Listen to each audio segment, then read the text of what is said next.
नमस्कार दर्शकों, आज के इस विशेष कार्यक्रम में आप सभी का हार्दिक स्वागत है। मैं हूं आपका होस्ट और आपका दोस्त हर्ष। दर्शकों, हिमालय की गोद में बसा हिमाचल प्रदेश। हिमाचल प्रदेश प्रसिद्ध है अपने पर्यावरण के लिए, अपने प्राकृतिक सौंदर्य के लिए और अपने वन्य जीव जंतुओं के लिए। देश विदेश से पर्यटक हिमाचल घूमने आते हैं और इस प्रकृति को निहारने आते हैं। तो आज विश्व पर्यावरण दिवस पे यानी वर्ल्ड एनवायरनमेंट डे पे हम जानने वाले हैं कि इस प्रकृति को हम किस प्रकार से संजो के रख सकते हैं। और इस विषय पर और जानकारी देने के लिए आज हमारे साथ स्टूडियो में मौजूद है अभिलाष दामोदरन जी, जो कि हैं conservator of forest Himachal Pradesh. Sir, आपका इस कार्यक्रम में स्वागत है। बहुत बहुत धन्यवाद सर। सबसे पहले तो वर्ल्ड एनवायरनमेंट डे की आपको सर बहुत बहुत शुभकामनाएं। आपको भी बहुत बहुत शुभकामनाएं। जी सर, आज हम वर्ल्ड एनवायरनमेंट डे को भी सेलिब्रेट कर रहे हैं और हम जब पर्यावरण की बात करते हैं, पर्यावरण के बिना तो हम जीवन की कल्पना नहीं कर सकते।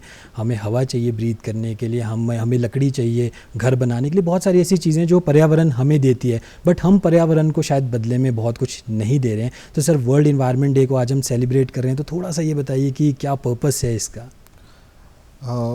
विश्व पर्यावरण दिवस जो है एक ऐसा अवसर है जिसके माध्यम से हम ज़्यादा से ज़्यादा आम जनता को जो है पर्यावरण संरक्षण में उनका इन्वॉल्वमेंट बढ़ाए, उनका रुचि बढ़ाए और उनको पर्यावरण संरक्षण के प्रति और जागरूक करने का संदेश जो है आज के दिन जो है बहुत ही बड़े स्तर पर किया जाता है। जी सर, पर्यावरण को बचाना चाहिए, पर्यावरण को संरक्षित करना चाहिए, यही मोटो रहता है आज के दिन। और इसीलिए आज आप स्टूडियो में भी आए हैं हम लोगों को अवेयर करने के लिए, हमें थोड़ा कहीं ना कहीं प्रकृति से जोड़ने के लिए। सर, जब हम पर्यावरण की बात करते हैं और ख़ासकर जब हम हिमाचल की बात करते हैं, हिमाचल हिमालयाज़ में बसा हुआ है और ऑल्टीट्यूड की अगर हम बात करें, कुछ एरियाज़ बहुत हाई ऑल्टीट्यूड हैं, कुछ एरियाज़ बहुत लो ऑल्टीट्यूड पे भी हैं, मैदानी क्षेत्र भी हैं, कुछ क्षेत्र ऐसे जहाँ बिल्कुल भी बारिश नहीं होती, कुछ क्षेत्र ऐसे हैं जहाँ काफ़ी बारिश होती है। तो सर, जब हम पर्यावरण की बात करते हैं हिमाचल की, तो कैसा यहाँ पे वेदर फिनोमेना है, कैसा क्लाइमेट यहाँ पे रहता है? जैसे कि आपने पहले ही बता दिया कि हमारे यहाँ पे ऑल्टीट्यूड का बहुत बड़ा वेरिएशन है, मैदानी इलाका भी है और ऊंचे एरियाज़ भी है। तो हमारे यहाँ पे वेदर जो है काफ़ी ज़्यादा वेरी करता है। आप निचले इलाके में जाएंगे, पौंटा साहिब, नालागढ़, सोलन के निचले वाले इलाके, देहरा, नूरपुर वगैरह आप जाएंगे तो वहाँ पे थोड़ा गर्म जैसा वातावरण रहता है। और जैसे आप ऊपर को जाएंगे और ऊंचाइयों पे जाएंगे तो वहाँ पे थोड़ा ठंडा मौसम रहता है। तो इसी कारण से जो है हिमाचल में हमारे पास कई तरह के वनस्पति एवं पशु पक्षी पाए जाते हैं। जी सर, जब लोग हिमाचल घूमने आते हैं तो अक्सर लोग शिमला जाते हैं, कुल्लू मनाली जाते हैं, धर्मशाला जाते हैं, बहुत सारी ऐसी जगहें हैं जहाँ पे लोग घूमने जाते हैं, प्रकृति के करीब अपने को वो लेकर आना चाहते हैं। जो एक मेट्रो लाइफ है, हम दिल्ली मुंबई की बात करें, उससे थोड़ा बाहर निकलना चाहते हैं। साउथ इंडिया से भी लोग घूमने आते हैं, जिनको जो बीचेस के नज़दीक रहते हैं वो थोड़ा पहाड़ों के करीब अपने आप को लाना चाहते हैं। तो सर, सबसे बड़ा कारण मैं आपसे ये जानना चाहूँगा कि क्या है कि पर्यावरण जो है वो कहीं ना कहीं काफ़ी चेंज हो रहा है, कहीं ना कहीं पर्यावरण खतरे में। और हम देख भी रहे हैं सर, जून चल रहा है और थोड़ा सा ठंड का मौसम है, बरसातें चल रही हैं। जैसे मानसून में जितनी बारिश शायद नहीं होती थी, उससे ज़्यादा हाल फिलहाल 2-3 महीने में हो गई है। तो क्या ज़रूरत है, क्यों ज़रूरी है कि हम पर्यावरण को संरक्षित करें? पर्यावरण संरक्षण जो है बहुत ही महत्वपूर्ण है, क्योंकि पर्यावरण से ही हमारा जो पूरा जीवन है, हमारी दिनचर्या जो है, हमारा सर्वाइवल जो है वो पर्यावरण से ही जुड़ा हुआ है। चाहे वो जल हो, चाहे वो हमारा अन्न हो, चाहे हमारे लाइफ सपोर्टिंग सिस्टम्स हो, ऑक्सीजन हो, ऐसी बहुत सारी चीज़ें हैं जो पर्यावरण वन एवं वन्य जीवों से जुड़ा हुआ है। तो इन सब चीज़ों का संरक्षण करने से पूरे जो हमारा जो धरती के ऊपर जो लाइफ सपोर्टिंग सिस्टम है, हम ना कि उसको हम सस्टेन कर रहे, बल्कि हम अपने आप को भी जो है सस्टेन कर रहे। इसी कारण से जो है हमें पर्यावरण संरक्षण को जो है बहुत ही अहमियत देने की ज़रूरी है। जी सर, कुछ लोग ये कह रहे हैं कि हमने पर्यावरण के साथ इतनी ज़्यादा छेड़छाड़ करी है, हमने पर्यावरण को इतना ज़्यादा बदल दिया है कि हम देखते हैं कि गर्मियों में सर्दियाँ हो रही हैं, सर्दियों में गर्मियाँ हो रही हैं, और कहीं ना कहीं लोग कह रहे हैं कि ग्लोबल वार्मिंग हो रही है। और ये सिर्फ कोई लोकल फिनोमिना नहीं है। अगर आप यूरोप में देखें, आप अमेरिकाज़ में देखें और कॉन्टिनेंट्स में देखें, हर जगह ये चीज़ें हो रही हैं। तो ऐसी कौन सी चीज़ें हम कर रहे हैं जिस वजह से पर्यावरण इतना बदल रहा है, और हमें अब क्या स्टेप्स उठाने पड़ेंगे, क्या क्या ऐसी चीज़ें हमें करनी पड़ेंगी जिससे जो पर्यावरण है वो कहीं ना कहीं सुरक्षित हो? पर्यावरण में जो परिवर्तन हो रहा है उसके कई सारे कारण हैं, लेकिन अगर हम अपने आम जनता की बात करेंगे, हमारे बीच की बात करेंगे, तो कुछ ऐसी चीज़ें हैं जैसे कि असंतुलित विकास। हमें जो है विकास डेवलपमेंट के नाम पे हम लोग जो है बहुत सारे इंफ्रास्ट्रक्चर बनाते हैं, लेकिन उसमें कहीं ना कहीं हम जो है हमारे वन क्षेत्र हमें नष्ट हो जाते हैं, कार्बन जो होता है वो वातावरण में रिलीज़ होता है, साथ में हमारा इंडस्ट्रियलाइजेशन जो है जो कि हमारे कंज्यूमरिज्म से जुड़ा हुआ है, उससे पोल्यूशन बढ़ता है। इतने सारे ईंधन युक्त वाहन हम लोग चलाते हैं तो पोल्यूशन होता है। साथ में हम जो प्लास्टिक्स, नॉन बायोडिग्रेडेबल चीज़ें, टॉक्सिक चीज़ें जो हम लोग इस्तेमाल करते हैं वो भी जो है पर्यावरण को काफ़ी हद तक क्षति पहुंचाते हैं। तो हमें जो है हमारा जो जीने का तरीका है, हमारी दिनचर्या है, उसको हमें थोड़ा प्राकृतिक बनाने की आवश्यकता है। इसके लिए मैं सभी को ये आग्रह करूंगा सभी से कि जो भारत सरकार द्वारा चलाई गई मिशन लाइफ है, तो लाइफ फॉर एनवायरनमेंट, उसके जो सिद्धांत है उन सिद्धांतों को अगर हम फॉलो करेंगे तो हमारी बहुत सारी इस तरह की समस्याएं जो है उनका समाधान हो सकता है। जी सर, आपने मिशन फॉर लाइफ का जिक्र किया, तो प्लीज़ आप हमारे दर्शकों को थोड़ा ये बताइए कि जब हम मिशन फॉर लाइफ और मिशन फॉर एनवायरनमेंट की जब हम बात करते हैं तो वो हम कैसे अचीव कर सकते हैं और कैसे हम कम्युनिटी वर्क करके उस चीज़ को अचीव कर सकते हैं। देखिए, मिशन फॉर लाइफ में बहुत सारी चीज़ें हैं, लेकिन मैं कुछ तो थोड़े से चीज़ें बताऊंगा। जैसे कि हम अपने घर से ही शुरुआत करें, जो कूड़ा कचरा जो है उसको अलग अलग से सेग्रीगेट करें, गीला कचरा सूखा कचरा सेग्रीगेट करें और उसको सही तरीके से डिस्पोजल करें। हम जो बिजली की जो खपत है हमारे घर में उसको जितना कम कर सकते हैं उतना कम करें, बिजली और ईंधन। जब भी आप बाहर जाते हैं तो लाइट स्विच ऑफ करके जाए। साथ में आपके जो बच्चे हैं, अपने घर में बच्चे, आप खुद भी और अपने जो बच्चे हैं उनको भी जो है प्रकृति और पर्यावरण के साथ जुड़ा हुआ रखना बहुत ही महत्वपूर्ण है। इसके लिए उन्हें जो है आप जब छुट्टियां आती है या कोई अवसर, विशेष अवसर मिलता है तो उन्हें ज़रूर जो है आप किसी वन क्षेत्र में ले जाइए, वाइल्ड लाइफ एरिया में ले जाइए, किसी प्राकृतिक क्षेत्र में ले जाइए और उनको पर्यावरण और प्रकृति संरक्षण का उनको संदेश आप अवश्य सिखाएं। जी सर, आपने प्लास्टिक का जिक्र किया और आपने कहा कहीं ना कहीं जब हम प्लास्टिक की कंजम्पशन बढ़ा देते हैं, प्लास्टिक का जब हम यूज़ करना स्टार्ट कर देते हैं तो कहीं ना कहीं पर्यावरण पे वो एक गलत इम्पैक्ट डालता है। तो सर प्लास्टिक को हम कैसे कम कर सकते हैं और क्या हम प्लास्टिक को रिसाइकिल करना, जब हम रिसाइकलिंग की बात करते हैं तो क्या हम ये एक वे फॉरवर्ड हो सकता है कि जो चीज़ें प्लास्टिक की हम यूज़ ना करें वो तो है ही, पर जो चीज़ हम यूज़ कर रहे हैं जो ज़रूरी भी है उनको हम रिसाइकिल करें। बिल्कुल, रिसाइकलिंग जो है एक बहुत ही इम्पॉर्टेंट कदम है प्लास्टिक्स का मैनेजमेंट में। साथ में ही कुछ छोटी छोटी चीज़ें होती है, जैसे आप दुकान में जा रहे हैं, सब्जी लेने जा रहे हैं या कुछ लेने जा रहे हैं तो आप कपड़े की थैली लेके जाए तो एक सब्जी वाला जो आपको 4 थैलियाँ देगा सब्जी का वो नहीं देगा, और आपके पास जो है आपका जो कंट्रीब्यूशन है, आपने एक दिन में वो 4 प्लास्टिक की जो थैलियाँ यूज़ होने थे वो आपने प्रिवेंट कर दिया है। इस तरह से काफ़ी और भी बहुत सारी चीज़ें हैं जो घर में हम लोग इस्तेमाल करते हैं जिसकी हमें बहुत ज़्यादा ज़रूरत नहीं होता है। आप बार बार हैंड वॉश का बॉटल खरीदते हो, लेकिन आपको बार बार वो बॉटल खरीदने की ज़रूरत नहीं है। एक बार खरीदिए और फिर बाद में उसमें रिफ़िल पैक डालिए। उससे जो है प्लास्टिक की जो कंजम्पशन है वो हम काफ़ी हद तक कम कर सकते हैं। पानी जब आप जाते हो कहीं बाहर तो घर से ही एक फ्लास्क में या बॉटल में पानी लेके जाए। आपको बाहर से हमेशा पैकेज्ड वाटर खरीदने की ज़रूरत नहीं है। वो भी एक प्लास्टिक को कम करने का एक तरीका है। स्नैक्स जो है आपका घर का बनाया हुआ खाइएगा, बाहर से आप लेंगे तो काफ़ी सारा प्लास्टिक उसमें कंज्यूम होता है। तो इन सब छोटी छोटी चीज़ें लगता है तो छोटी छोटी चीज़ें हैं, लेकिन जब बहुत सारे लोग इनको फॉलो करेंगे तो ये एक बहुत बड़ा कंट्रीब्यूशन बन जाता है पर्यावरण संरक्षण की तरफ। जी सर, प्लास्टिक का आपने जिक्र किया, तो प्लास्टिक कहीं ना कहीं ये भी कहा जाता है कि जितना प्लास्टिक आपकी डेली लाइफ में कंज्यूम हो रहा है, अगर आप प्लास्टिक में खाना खा रहे हैं, प्लास्टिक की चीज़ों का आप इस्तेमाल कर रहे हैं, प्लास्टिक की थैली का आप इस्तेमाल कर रहे हैं, तो कहीं ना कहीं वो आपकी हेल्थ पे भी एडवर्स इम्पैक्ट डाल सकता है। कुछ स्टडीज़ में ये भी कहा जाता है कि प्लास्टिक की कंजम्पशन अगर हमारी बॉडी में इनडायरेक्टली चली जाए तो ये कारण भी हो सकता है कैंसर का। और कहीं ना कहीं जो प्लास्टिक है जब आप उसको डीकम्पोज करने की कोशिश करते हैं, जब आप सॉइल में उसको डालते हैं तो कहीं ना कहीं सॉइल पे भी वो एक एडवर्स इम्पैक्ट डालता है। तो इसमें कितनी सच्चाई है? इसमें बहुत सच्चाई है। बहुत सारे स्टडीज़ इसमें हुए हैं। अभी बहुत सारे ऐसे स्टडीज़ सामने आए हैं कि सॉइल में, प्लांट्स में और जीव जंतुओं में भी जो है माइक्रो प्लास्टिक्स या माइक्रो बीड्स जिसको हम बोलते हैं वो उनकी जो है माइन्यूट क्वांटिटीज़ उनमें पाए गए हैं।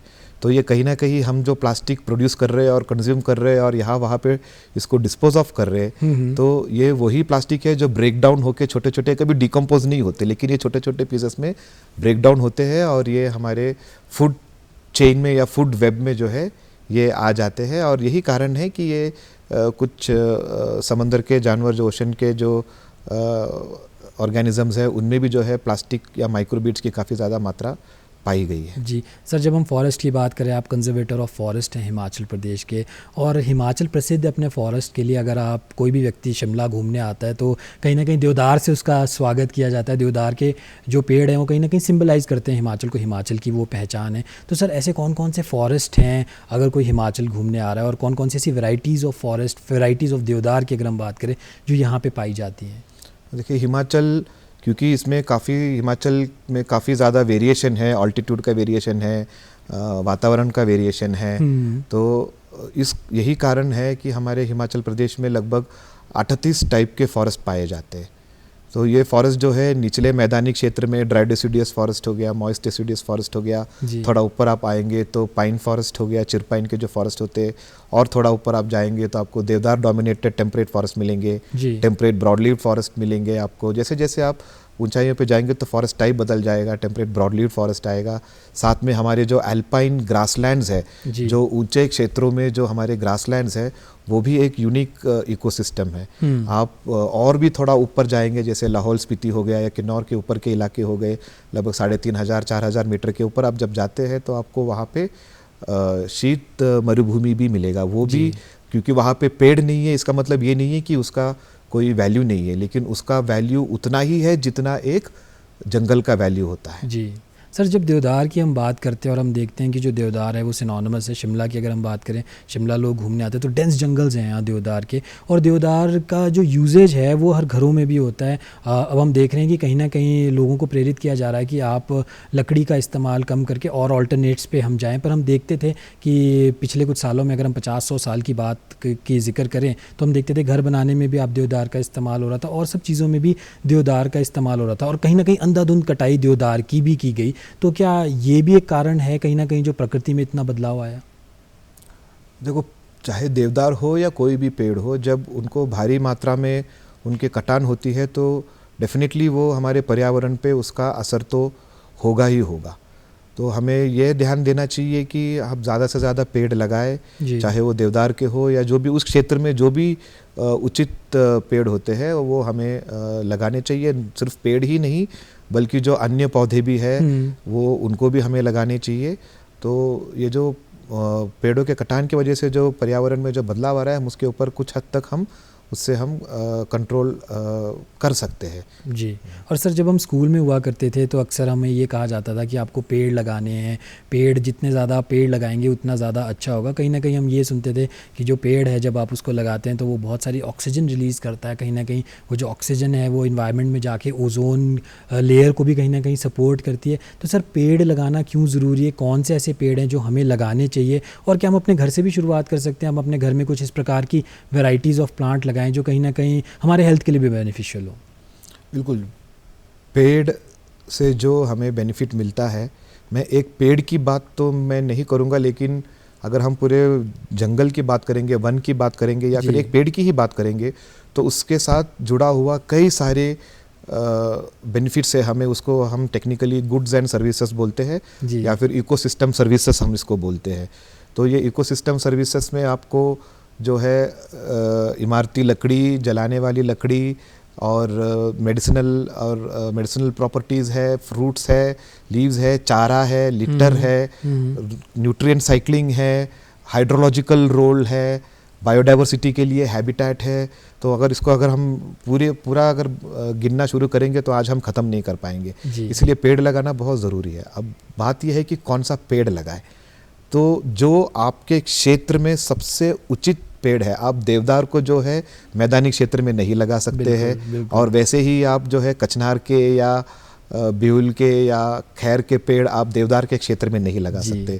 तो आपको आपके चारों तरफ को देखना है कि मेरे सबसे नज़दीक कौन कौन से पेड़ है, उनमें से ही कोई पेड़ आप जो है आपके आंगन में या आपके परिसर में जहाँ पे भी थोड़ा बहुत जगह है वहाँ पे उसको अवश्य लगाए। सिर्फ पेड़ लगाना ही महत्वपूर्ण नहीं है, लेकिन उस पेड़ को लगाने के बाद उसको पाल पोस के बड़ा करना, उसको पोषित करना, ये भी बहुत ही ज़रूरी है। जी सर, आपने बहुत बेखूबी कहा कि कहीं ना कहीं हम अक्सर ये सोचते हैं कि वर्ल्ड एनवायरनमेंट डे है, या फिर नॉर्मली भी हम एक दिन चूज़ करते हैं और हम सोचते हैं कि हम पेड़ लगा देंगे, और उसके बाद हम जाते ही नहीं, हम देखते ही नहीं कि उस पेड़ का क्या हुआ। कहीं ना कहीं हमें जितने पेड़ों की ज़रूरत है, पेड़ों को भी हमारी ज़रूरत है, और जितने ज़्यादा हम पेड़ लगाएंगे, कहीं ना कहीं जो प्रकृति है वो भी कहीं ना कहीं एक जिसको कहते हैं हीलिंग प्रोसेस को स्टार्ट करके कहीं ना कहीं कुछ चेंजेस लाएंगे। वरना हम देख ही रहे हैं कि जिस प्रकार से क्लाइमेटिक चेंजेस आ रहे हैं, ग्लोबल वार्मिंग की हम बात कर रहे हैं, या फिर और भी चीज़ों की हम बात करें, कहीं ना कहीं ये एक बहुत बड़े खतरे का संदेश दे सकती है। जी बिल्कुल। जी सर, हम बातचीत कर रहे हैं वर्ल्ड एनवायरनमेंट डे के बारे में, और वर्ल्ड एनवायरनमेंट डे को आज हम सेलिब्रेट कर रहे हैं, आपके साथ हम इस चीज़ को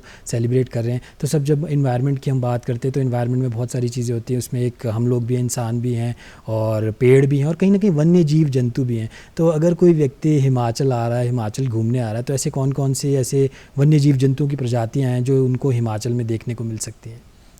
देखो, वन्य जीव जो है हिमाचल में आपको सबसे ज़्यादा जो है आपको यहाँ पे बार्किंग डियर, जिसको हम लोकली कक्कड़ कहते हैं, वो दिख सकता है। जी। सांबर डियर है, वो भी दिख सकता है, जिसको यहाँ पे हम बारासिंगा बोलते हैं, लेकिन बारासिंगा कोई और डियर होता है, लेकिन लोग यहाँ पे बारासिंगा बोलते हैं उसको। सांबर डियर वो है। और आप लेपर्ड को देख सकते हैं, तेंदुआ देख सकते हैं। आप थोड़ा ऊंचे इलाके में जाएंगे, लाहौल स्पीति में जाएंगे, तो आपको बर्फानी तेंदुआ दिख जाएगा, स्नो लेपर्ड है। इसके साथ साथ हमें सिर्फ बड़े बड़े जानवरों के पीछे नहीं जाना चाहिए जी। ऐसे बहुत सारे छोटे छोटे जीव जंतु है, पक्षी है, जो कि इकोसिस्टम के लिए बहुत ही इंपॉर्टेंट होते हैं। जैसे कि वेस्टर्न ट्रैगोपैन हो गया, जुजुराना जो हमारा स्टेट बर्ड है, मोनल हो गया, चीड़ फेसेंट हो गया, कोकलास फेसेंट हो गया।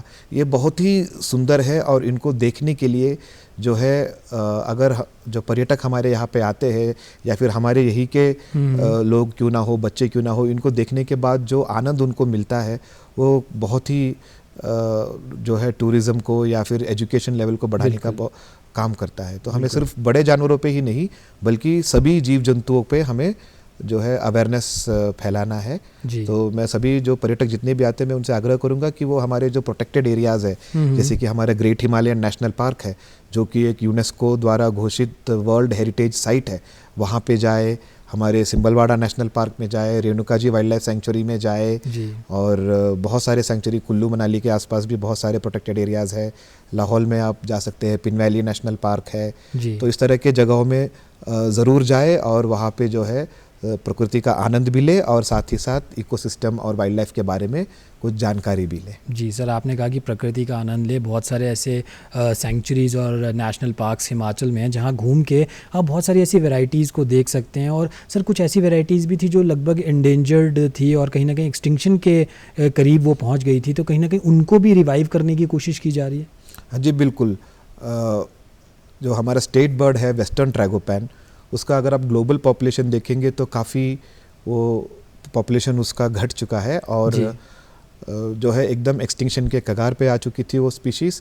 लेकिन वन विभाग ने जो है उसमें एक पहल चलाया, जिसके तहत हमने वेस्टर्न ट्रैगोपैन का कैप्टिव ब्रीडिंग किया है। सराहन में है, ये किन्नौर ज़िले के सराहन में है। वहाँ पे pheasant, western tragopan pheasant breeding centre है। और हमने जो है for the first time in the world, Himachal Pradesh ही एक ऐसा स्टेट है, इंडिया ही एक ऐसी कंट्री है बिकॉज ऑफ हिमाचल प्रदेश, जो कि पूरे विश्व में पहली बार वेस्टर्न ट्रैगोपैन को कैप्टिव ब्रीडिंग करने के बाद उनको वाइल्ड में रिलीज किया गया है। जहाँ पे उनका पॉपुलेशन पहले कभी हुआ करता था लेकिन अभी ख़त्म हो चुका है, वहाँ पे उनको दोबारा से री इंट्रोड्यूस कर दिया गया है। और ये एफर्ट्स जो है जारी है, और ये हम दूसरे फेजेंट्स के लिए भी हम कर रहे हैं, चीड़ फेजेंट के लिए भी हम लोग कर रहे हैं, जिसका चायल में है, जिसका ब्रीडिंग सेंटर। एक और ब्रीडिंग सेंटर मनाली में तुरंत ही खुलने वाला है। तो ये हमारे लिए एक बहुत बड़ा सक्सेस स्टोरी है। साथ में आप स्नो लेपर्ड भी देखेंगे तो हिमाचल ही एक ऐसा स्टेट है जिसने स्नो लेपर्ड का एस्टिमेट साइंटिफिक तरीके से निकाला है, और विश्व में लगभग सबसे अधिक डेंसिटी में स्नो लेपर्ड हिमाचल प्रदेश में ही पाया जाता है। जी सर, आपने स्नो लेपर्ड की बात की, आपने मनाल की बात की, आपने चीड़ फेजेंट की बात की।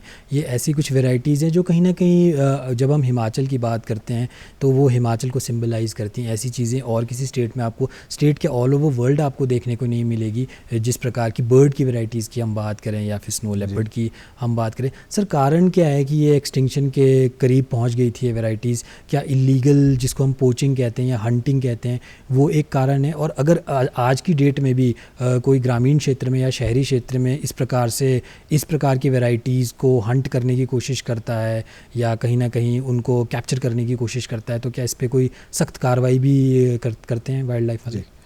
देखिए, ये जो प्रजाति जो है, जो रेयर प्रजाति है, इनको जो ज़्यादातर इनको जो थ्रेट जो हुआ है वो हैबिटेट के डिग्रेडेशन के वजह से हुआ है। जहाँ पे वो रहते हैं उसका जो वेजिटेशन में चेंजेस आना या डिग्रेडेशन होना, फॉरेस्ट का ओपन हो जाना, साथ में जो है जैसे स्नो लेपर्ड है उसके लिए क्लाइमेट चेंज एक बहुत बड़ा खतरा है। तो कई सारे ऐसे फैक्टर्स है जो इनके पॉपुलेशन को अफेक्ट करता है। तो सबसे पहले तो हमें ये फैक्टर्स को हमें कंट्रोल करना है, नहीं तो आप चाहे जितना भी आप कंजर्वेशन एफर्ट्स करो वो सक्सेसफुल नहीं होगा। जब तक वो खतरा है तब तक आप कुछ भी करो वो सक्सेसफुल नहीं होगा। तो हमें सबसे पहले खतरे को मैनेज करना होता है। अभी इसमें जैसे पोचिंग आपने बताया, जो शिकार करते थे लोग पहले, अभी बहुत ही कंट्रोल हो चुका है उसमें, क्योंकि वाइल्ड लाइफ प्रोटेक्शन एक्ट 1972 जो है वो लागू है पूरे भारत में, और हिमाचल प्रदेश में भी वन विभाग उसको लागू करने की जिम्मेवारी वन विभाग के ऊपर है। और इस एक्ट के तहत जो है कड़ी से कड़ी सज़ा दी जाती है, नॉन बेलेबल ऑफेंस होता है इसमें, और इसमें कड़ी से कड़ी सज़ा दी जाती है यदि कोई पकड़ा जाता है। लेकिन जैसे कि आप जानते हैं कि हिमाचल एक शांतिपूर्ण प्रदेश है, देवभूमि कहा जाता है हिमाचल प्रदेश को। तो हमारे यहाँ पे इस पोचिंग के जैसा ऐसा कोई मेजर पोचिंग या फिर इलीगल हंटिंग, इन सब चीज़ों का ऐसा कोई बहुत बड़ा प्रॉब्लम नहीं है। जी सर, आपने क्लाइमेट का जिक्र किया, आपने कहा कि हिमाचल को देवभूमि भी कहा जाता है, देवी देवताओं की ये भूमि है। और सर बहुत सारी ऐसी नदियां हैं जिनका उद्गम हिमालय से होता है, हिमाचल से खासकर होता है। तो सर हम नदियों को या फिर छोटी नदियों को या नदी नालों को कैसे हम कंजर्व कर सकते हैं? क्योंकि आपने शुरुआत में जिक्र भी की कि कहीं ना कहीं वाटर क्राइसिस बहुत बड़ा मुद्दा हो सकता है, और जिस प्रकार से जो क्लाइमेटिक चेंजेस आ रहे हैं, हम देख रहे हैं कि मानसून्स आने वाले, और मानसून्स में अभी पहले इतनी बारिश होगी और मानसून अभी केरल तक भी नहीं पहुंचा है। तो हमें ऐसी कौन कौन सी चीज़ें स्टेप्स लेने पड़ेंगे कि जो हमारे एग्जिस्टिंग वाटर बॉडीज़ हैं वो पल्यूट ना हो, कहीं ना कहीं उनको हम कंजर्व करें? देखिए, हिमाचल में सतलुज, रावी, ब्यास जैसे 5 मेजर रिवर सिस्टम्स का जो कैचमेंट है, बेसिन है, वो हिमाचल में है। और ये नदियाँ जो है ना सिर्फ हिमाचल को बल्कि हमारे प्रदेश के साथ लगते हुए दूसरे जो प्रदेश है, पंजाब, हरियाणा, दिल्ली, उत्तर प्रदेश, इन सब का जो लाइफलाइन है, ये बड़े बड़े नदियां हैं। तो इनका उद्गम जो है हिमाचल प्रदेश के ऊंचे इलाके में ग्लेशियर से, स्नो से होता है।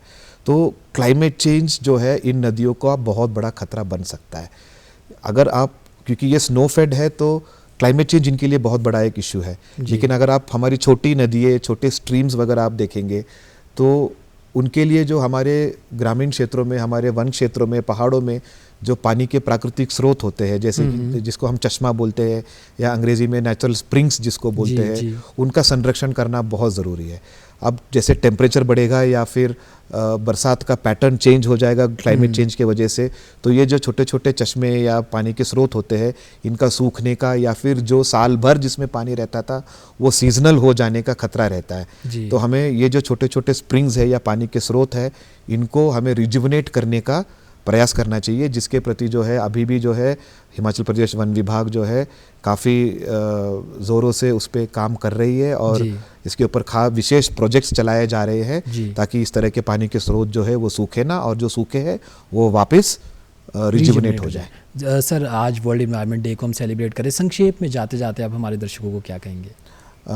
मैं सभी दर्शकों से यही आग्रह करूँगा कि वो जो अपने पर्यावरण के प्रति जो भी वो कर सकते हैं वो अपने घर से शुरू करें। वो अपने घर में प्लास्टिक का कंजम्पशन जितना कम कर सकते हो उतना कम कर दे, उसको जो यूज़ कर रहे हैं उसको रिसाइकलिंग कराए, और घर में अपने वेस्ट को, गीला वेस्ट और सूखा वेस्ट को सेपरेट करें, और बच्चों को अवश्य जंगलों में ले जाएं।